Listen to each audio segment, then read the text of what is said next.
शेतकरी बंधू भगिनींनो नमस्कार. मंडळी, शेती क्षेत्र कितीही पुढे गेलं, तंत्रज्ञान कितीही पुढे गेलं, त्याचा कितीही विकास झाला तरी शेतकरी जोवर त्याचं अर्थकारण समजणार नाही तोवर त्याची शेती खऱ्या अर्थानं प्रगत होत नाही असं आपल्याला म्हणता येईल. आर्थिकदृष्ट्या फायदेशीर शेती आणि याच महत्वाच्या विषयावर आज बोलण्यासाठी आपल्याकडे आकाशवाणीच्या स्टुडिओमध्ये आज आपल्यासोबत आहेत तज्ज्ञ सचिन फरफड पाटील, संस्थापक ग्राम IQ, आणि सोबतच तज्ज्ञ निशांत बुरनासे, सहसंस्थापक ग्राम IQ. सर, आपल्या दोघांचंही आकाशवाणीच्या नागपूर केंद्रावर मनापासून मी स्वागत करतो. नमस्कार. सर, आजचा जो विषय आहे तो खरंच एक वस्तुस्थितीच्या दृष्टीने शेतीचं जे काही आज स्वरूप आहे त्याच्या दृष्टीने खूप महत्वाचा विषय असा म्हणता येईल. सर्वप्रथम आपण आपला परिचय द्यावा जेणेकरून शेतकरी मित्रांना सुद्धा कळेल की या क्षेत्रात त्यांना जे मार्गदर्शन देत आहेत ते कोण आहेत. माझं नाव सचिन फरफड पाटील आहे. याआधी मी MBA कम्प्लीट केलेलं आहे. एका चांगल्या मल्टीनॅशनल कंपनीमध्ये मी IT कंपनीमध्ये जॉबवरती होतो. पण एक शेतकऱ्याचा मुलगा असल्यामुळे मला नेहमी असं वाटत होतं की आपण आपल्या शेतकरी वर्गासाठी किंवा ज्या कम्युनिटीला मी बिलॉंग करतो त्यांच्यासाठी आपण काहीतरी करायला पाहिजे. आणि हे करत असताना ज्यावेळेस आम्ही त्या शेतकऱ्यांचे जे करंट प्रॉब्लेम आहेत, चॅलेंजेस ते फेस करतायत,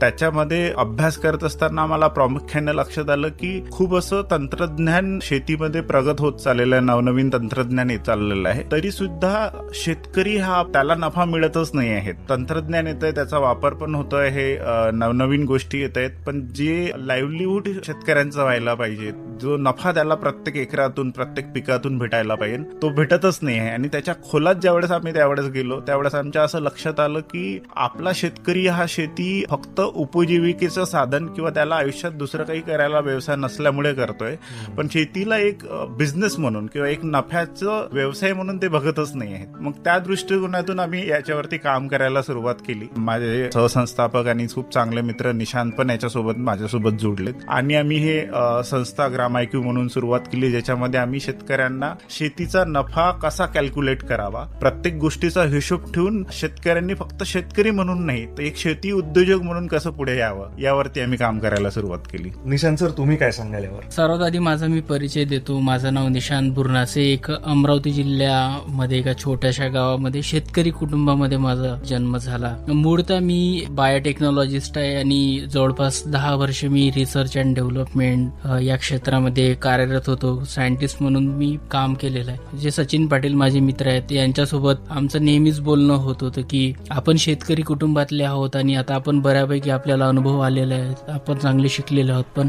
ज्या विज्ञानाच्या गोष्टी आहेत त्या शेतीच्या कुठेतरी आपल्या कामात असायला पाहिजे. तर त्या अनुषंगाने मिळून एक ही संकल्पना आम्ही साकारली आणि तिथूनच ग्राम IQची सुरुवात झाली.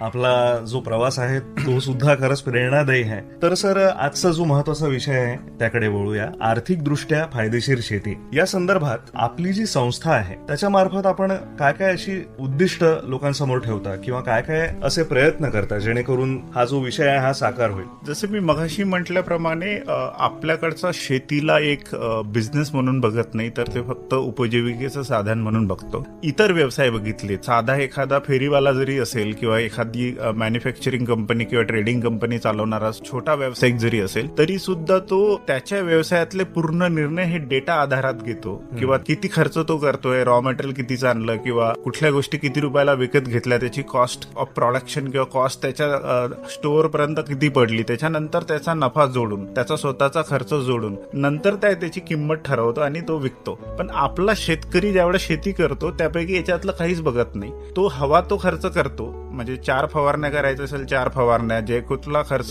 शेत जमीन तयार करण्यापासून तर काढणीपर्यंत आणि मार्केटमध्ये विकण्यापर्यंत जो त्याला पडेल तो तसा करतो. त्याच्यावरती त्याचा कुठलाही कंट्रोल किंवा त्याचं कुठलीही रेकॉर्डिंग तो करत नाही आणि विकताना पण मार्केटमध्ये जे असेल त्याच भावात विकतो. म्हणून आम्ही त्या दृष्टिकोनातून या संस्थेच्या माध्यमातून आम्ही शेतकऱ्यांना अवेअरनेस करायला, त्यांचं मार्गदर्शन करायला सुरुवात केलं की शेती व्यवसाय सुद्धा हा एक असाच व्यवसाय आहे जसे बाकीचे व्यवसाय आहेत. त्याचं सुद्धा अकाउंटिंग व्हायला पाहिजे, त्याचं सुद्धा तुम्हाला कॉस्ट ऑफ कल्टिवेशन माहिती असायला पाहिजे, जेणेकरून तुम्ही प्रत्येक खर्च, कुठला खर्च तुम्ही कमी करू शकाल, कमी खर्चात करू शकाल, जेणेकरून जास्तीत जास्त नफा तुम्ही प्रत्येक एकरातून किंवा प्रत्येक क्रॉप मधून तुम्हाला मिळेल. तर नुसतं हे उपजीविकेचं साधन नाही तर तुमचं व्यवसायाचं साधन, नफ्याचं साधन तुम्हाला बनलं पाहिजे, जेणेकरून आपल्याला शेतकऱ्यापासून तर शेती उद्योजकापर्यंतचा प्रवास करता येईल. याच्यासाठी आम्ही हे संस्था सुरू केली आणि त्या माध्यमातून आम्ही लोकांना, शेतकऱ्यांना मार्गदर्शन करायला सुरुवात केली. आणि हे मार्गदर्शन करत असताना आमच्या असं लक्षात आलं की नुसतं मार्गदर्शन करून शेतकरी सक्सेसफुल होणार नाही. म्हणजे मार्गदर्शन करून आता जसं या संदर्भातून आपल्या आकाशवाणीच्या माध्यमातून पण आपण लोकांपर्यंत पोहोचतोय, पण त्याच्यासोबत सोबत त्याला तो एक प्लॅटफॉर्म पण द्यायला पाहिजे, ते टूल पण द्यायला पाहिजे. बरेचदा काय करायचं हे सगळेच जण करून सांगतात, पण ते कसं करायचं कोणी सांगत नाही. म्हणून आम्ही कसं करण्यावरती आम्ही फोकस केला की एक टेक्नॉलॉजी आम्ही डेव्हलप केली, ज्याच्यामध्ये शेतकरी जमीन मशागतीपासून तर शेतीच्या सगळ्या संरक्षणापासून तर काढणीपासून तर मार्केटमध्ये विकण्यापर्यंतचा पूर्ण खर्च त्याच्यामध्ये रेकॉर्ड करू शकतो, त्याची अकाउंटिंग करू शकतो, जसं की एक बिझनेसमॅन करतो. त्याच्यातून प्रत्येक एकराला किंवा प्रत्येक क्विंटलच्या मागे तुम्हाला किती खर्च आला, ज्याला आपण कॉस्ट ऑफ कल्टिव्हेशन अर्थशास्त्राच्या भाषेमध्ये बनतो, ते तुम्ही काढू शकता. आणि ज्यावेळेस तुम्ही विकायला जाल, ज्यावेळेस तुम्ही तुमच्याकडचा कापूस, तुमच्याकडचा सोयाबीन ज्यावेळेस मार्केटला विकायला जाल, त्यावेळेस तुम्हाला एक्झॅक्टली ते टूल, ते ऍप तुम्हाला सांगेल की आज जर तुम्ही मार्केटमध्ये विकतायत तर तुम्हाला किती प्रॉफिट किंवा किती नुकसान त्याच्यामध्ये होत आहे, किंवा आज विकल्यामुळे काही तुम्हाला फायदा होणार आहे की नाही, जेणेकरून कधी विकायचा हा निर्णय या टूलच्या माध्यमातून शेतकरी घेऊ शकतील. अशा प्रकारचं हे टूल मोबाईल ऍप वरती अवेलेबल आहे, जेणेकरून शेतकऱ्यांना हे वापरताना कुठलीही तांत्रिक अडचण जाऊ नये. शिवाय हे त्याच्या भाषेत पण अवेलेबल आहे, म्हणजे याच्यामध्ये फक्त हे इंग्लिश त्याच्यासाठी येणं गरजेचं आहे अशा प्रकारचं पण नाही. तुम्ही जर मराठी भाषिक असाल तर तुम्ही मराठीतून ते वापरू शकता, तुम्ही हिंदी भाषिक असाल तर तुम्ही हिंदीमधून वापरू शकता. आणि त्याच्या भाषेत आहे आणि अगदी वापरायला सोपं असं टूल आहे. त्याच्यामुळे शेतकऱ्यांनी फक्त एक शेतकरी बनून न राहता एक शेती व्यावसायिक बनावं, असाच आमचं एक विजन आहे. आम्हाला दोघांनाही असं वाटतं आणि शेतकरी कुटुंबातून आल्यामुळे आम्हाला असं वाटतं की ज्या दिवशी आपला शेतकरी आपला शेतीचा माल विकताना त्याच्यावरती प्राइस टॅग लावेल, त्याच्यावरती त्याची किंमत लावेल, त्या दिवशी असं वाटेल की ह्या काम करताना आम्हाला खरंच काहीतरी यश मिळालेलं आहे. निशांत सर, आपल्याला काय सांगायला आवडेल? आता तुम्ही सध्याची परिस्थिती बघत असाल की 2 महिन्याआधी पण बातम्या नेहमी येत होत्या. नाशिकमध्ये कांद्याची जी परिस्थिती होती, हे कांद्याचे भाव खूप कमी झालेत आणि शेतकरी वर्ग त्यांचं जे उत्पन्न, एवढं कांद्याचं भरघोस उत्पन्न झालेलं आहे, पण उत्पन्न होऊन सुद्धा जो अपेक्षित त्यांना पैसा हवा होता की अपेक्षित नफा होता त्यांना मिळाला नाही. आणि आपण न्यूजवर किंवा सोशल मीडियावर पण बघत आलोय की ते कांदा मग रस्त्यावर कुठेतरी टाकून देत आहेत. या सर्व गोष्टी आपल्याला दिसत असतात, पण ह्या गोष्टी कधी ह्या झाल्यानंतर आपल्याला दिसत आहेत,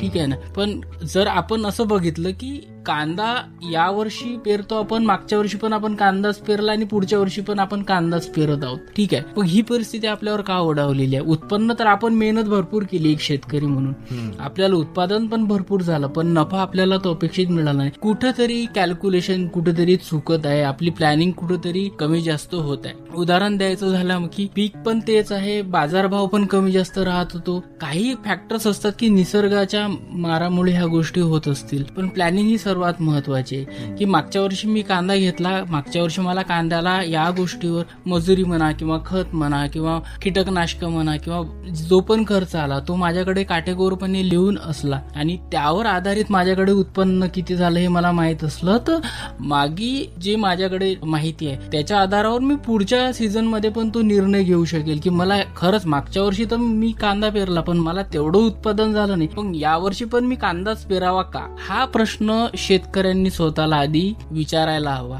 जर मला कांदा नुकसानच होत असेल तर मी कांदा किंवा कोणतेही पीक कशाला मी पेरू, आहे ना, तर मी दुसरं पीक घेईल किंवा आणखी काही मी गोष्टी करेल. तर अशा प्रकारचं एक मॅनेजमेंट आपण शेतकरी म्हणून ते करायला पाहिजे. संपूर्ण शेती क्षेत्राला फायद्याची अशी गोष्ट आपण करत आहात. सचिन सर, एक उत्तर देताना आपण शेतकरी एक उद्योजक म्हणून पुढे यायला पाहिजे किंवा शेतीला बिझनेस म्हणून त्यांनी पाहायला पाहिजे, एक आपण मुद्दा मांडला. तर यासाठी आपल्याला काय वाटतं की एक शेतकरी, कदाचित जो नवीनही आला असेल किंवा अनुभवी शेतकरी असेल, त्यांनी काय काय असे टप्पे पार पाडावे जेणेकरून तो एका साध्या शेतकऱ्यापासून उद्योजकापर्यंत जाईल? थोड्या वेळा आधी निशांत जे आपल्याला उदाहरण देत होता की कांद्याच्या बाबतीत जे झालं, बरेचदा टमाटरच्या बाबतीत होतो, कधीतरी भाव 200 जातो, कधी 2 रुपये किलो पण नसतो. तर याच्यामध्ये क्लिअरली जे बाकीचे फॅक्टर, ज्याला निसर्ग म्हणू आपण किंवा बाकीचे शेतीचे भाव असेल त्याचे फॅक्टर म्हणू, हे तर आहेत, पण आपल्याकडे काही ना काहीतरी नियोजनाची कमतरता आहे. ऍज अ शेतकरी म्हणून नियोजनाची कमतरता आहे. आपण बरेचदा पारंपरिक पद्धतीने शेती करतो, जे आपले आजी आजोबा करत होते, आपले आई वडील करतात, तेच आपण करतोय, राईट. पुढेच्या पिढ्या पण ते करेल, पण आपण मार्केट भिमुख म्हणजे बाजारात काय विकल्या जाईल किंवा बाजारात किती डिमांड आहे, कशा प्रकारच्या गोष्टींची डिमांड आहे, एक्सपोर्टमध्ये काही डिमांड आहे का, अशा अनुषंगाने आपल्या क्रॉपची प्लॅनिंग घेत नाही.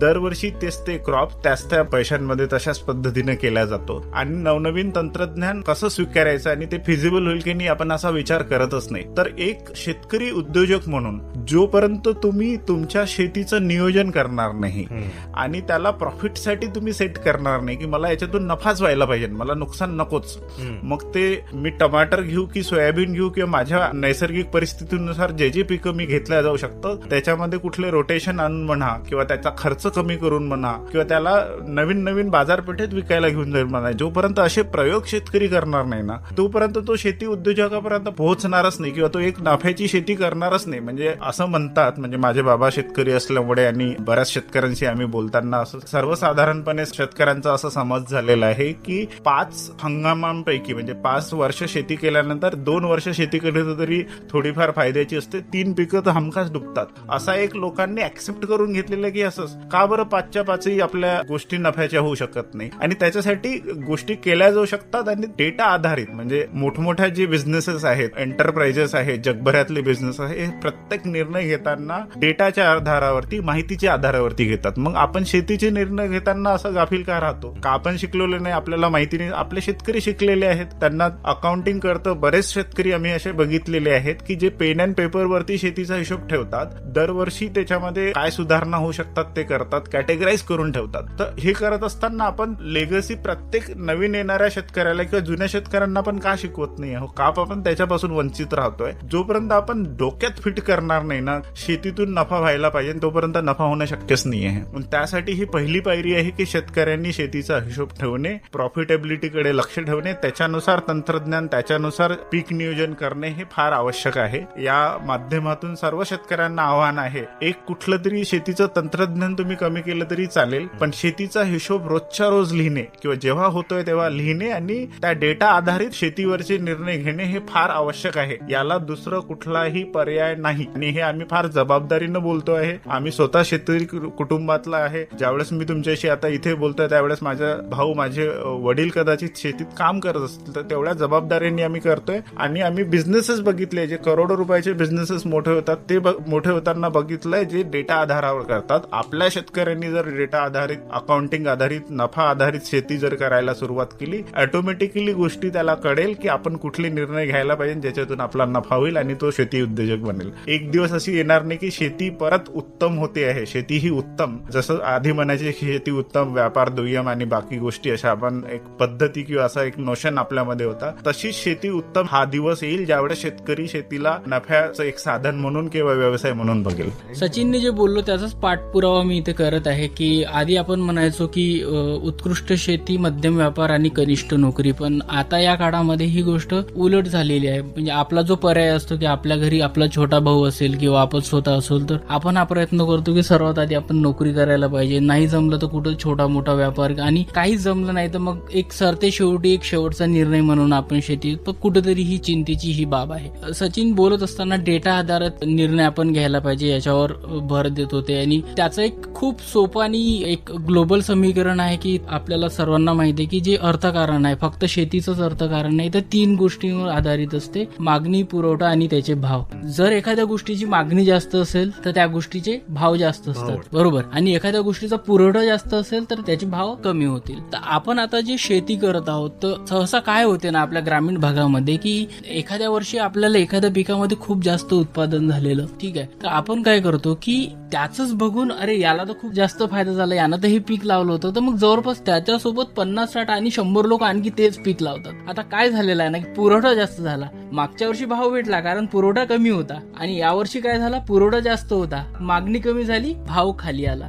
ठीक आहे ना, हे शेतीमध्ये पण होतं. पण आता हा निर्णय आपल्याला किंवा या निर्णयावर आपण कसं जाऊ की कोणतं पीक कधी घ्यायला पाहिजे, कोणत्या सीझन मध्ये घ्यायला पाहिजे, कोणाची मागणी जास्त राहील, तर यासाठी डेटा संकलन किंवा माहिती संकलन ही खूप महत्वाची गोष्ट आहे. आणि माहिती संकलन कशी होईल, जोपर्यंत आपण एक शेतकरी म्हणून आपण जे हिशेब ठेवत आहोत तीच तुमची माहिती आहे, प्राथमिक माहिती. ती प्राथमिक माहिती तुम्ही तंत्रज्ञान, जे ग्राम IQ तंत्रज्ञान आहे किंवा आणखी काही तंत्रज्ञान असेल, याच्या तुम्ही संकलित करत राहिले तर तुम्हाला एक विजिबिलिटी येईल उद्या की नाही यावर्षी याला राहू शकते, भाव राहू शकतो, किंवा यावर्षी याला भाव राहू शकत नाही. ती निर्णय क्षमता आपल्या एक शेतकऱ्यांकडे. मला अलर्ट्स पण लोकांना डेव्हलप करता येईल की फॉर एक्झाम्पल आपल्या नागपूरच्या शेजारी कडमेश्वर आहे आणि तिथे जर 100 शेतकरी टमाटर घेत असेल आणि त्याचं सगळं कन्झम्पशन नागपूर शहरामध्ये होणार आहे, म्हणजे टमाटर काही इथून डायरेक्ट आपण काश्मीरमध्ये विकणार नाहीत किंवा हिमाचलमध्ये विकणार नाही, म्हणजे दळणवळणाचे साधनं असल्यामुळे आपण एक्सपोर्ट पण करतो, पण सर्वसाधारण 8% आपला इथेच होईल. तर अशा प्रकारची एक नियोजन पद्धत आणि अलर्ट्स पण आपल्याला देता येईल की आपल्याकडे कन्झम्पशन किती आहे आणि यावर्षी किती लोक ऑलरेडी टमाटर घेत आहेत, तर ते तुम्ही घेईल तर तुम्हाला जो पुरवठा आहे त्याला कसं कंट्रोल करता येईल ओव्हरऑल आपल्या एका क्लस्टरमध्ये. अशा प्रकारचे पण अलर्ट्स किंवा एका प्रकारचा डॅशबोर्ड शेतकऱ्यांपर्यंत आपल्याला या माध्यमातून, म्हणजे त्यांची प्राथमिक माहिती आपल्याकडे रेकॉर्ड झाल्यानंतर त्यांना प्रोड्यूस, म्हणजे कलेक्टिव्ह लोकांचा डेटा एकत्रित करून एक अलर्ट सिस्टम किंवा एक डॅशबोर्ड, त्याला मॅनेजमेंट इन्फॉर्मेशन सिस्टम जसं MIS आपण बिझनेसमध्ये वापरतो तशा प्रकारचा एक MIS पण त्या शेतकऱ्यांना देता येईल.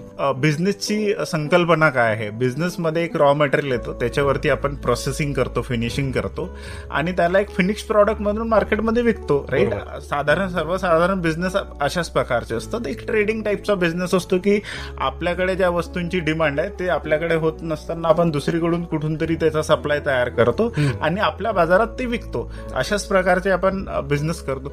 तेच काम आपला शेतकरी करतोय की शेतकरी बियाणं टाकतो, त्याच्यावरती वर्षभर राबवून प्रोसेसिंग करतो आणि त्या बियाण्याला फिनिश प्रॉडक्ट म्हणून मार्केटमध्ये आणतो. म्हणजे त्याचं फिनिश प्रॉडक्ट म्हणजे अगदी आपला घरी बनत असलेली पोळी नसून त्याचे गहू आहेत, राईट, एवढंच आहे फक्त. पण ते फिनिश प्रॉडक्टच तो बनवतोय, म्हणजे प्रोसेसिंग करूनच प्रॉडक्ट बनतो. आपला शेतकरी हा मुळातच व्यावसायिक आहे, फक्त आपण त्याला शेतकरी म्हणून तो कदाचित त्याच्यापासून दूर जातो आहे.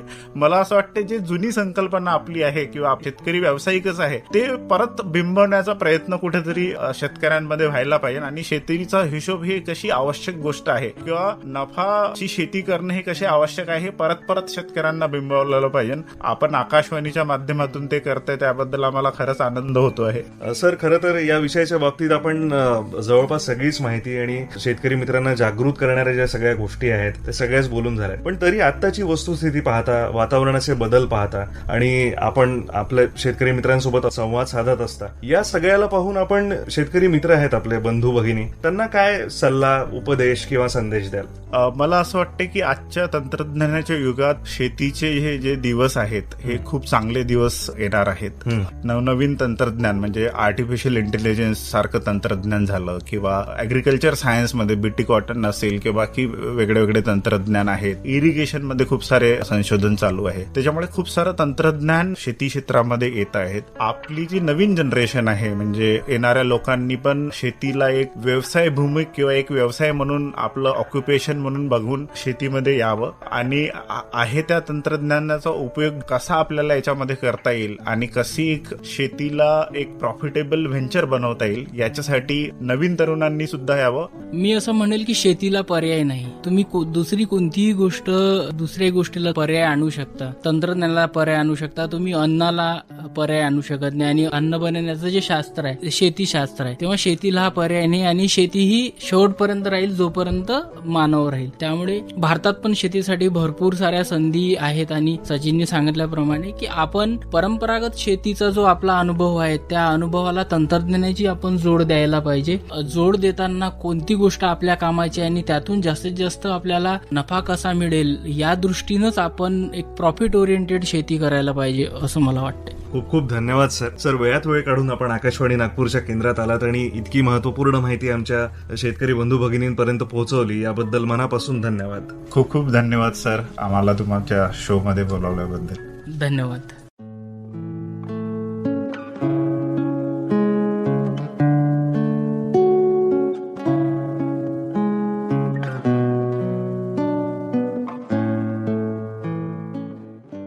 तर मंडळी, आर्थिकदृष्ट्या फायदेशीर शेती या महत्वाच्या विषयी आपण माहिती ऐकलीत तज्ज्ञ सचिन फरफड पाटील आणि निशांत बुरनासे यांच्याकडून.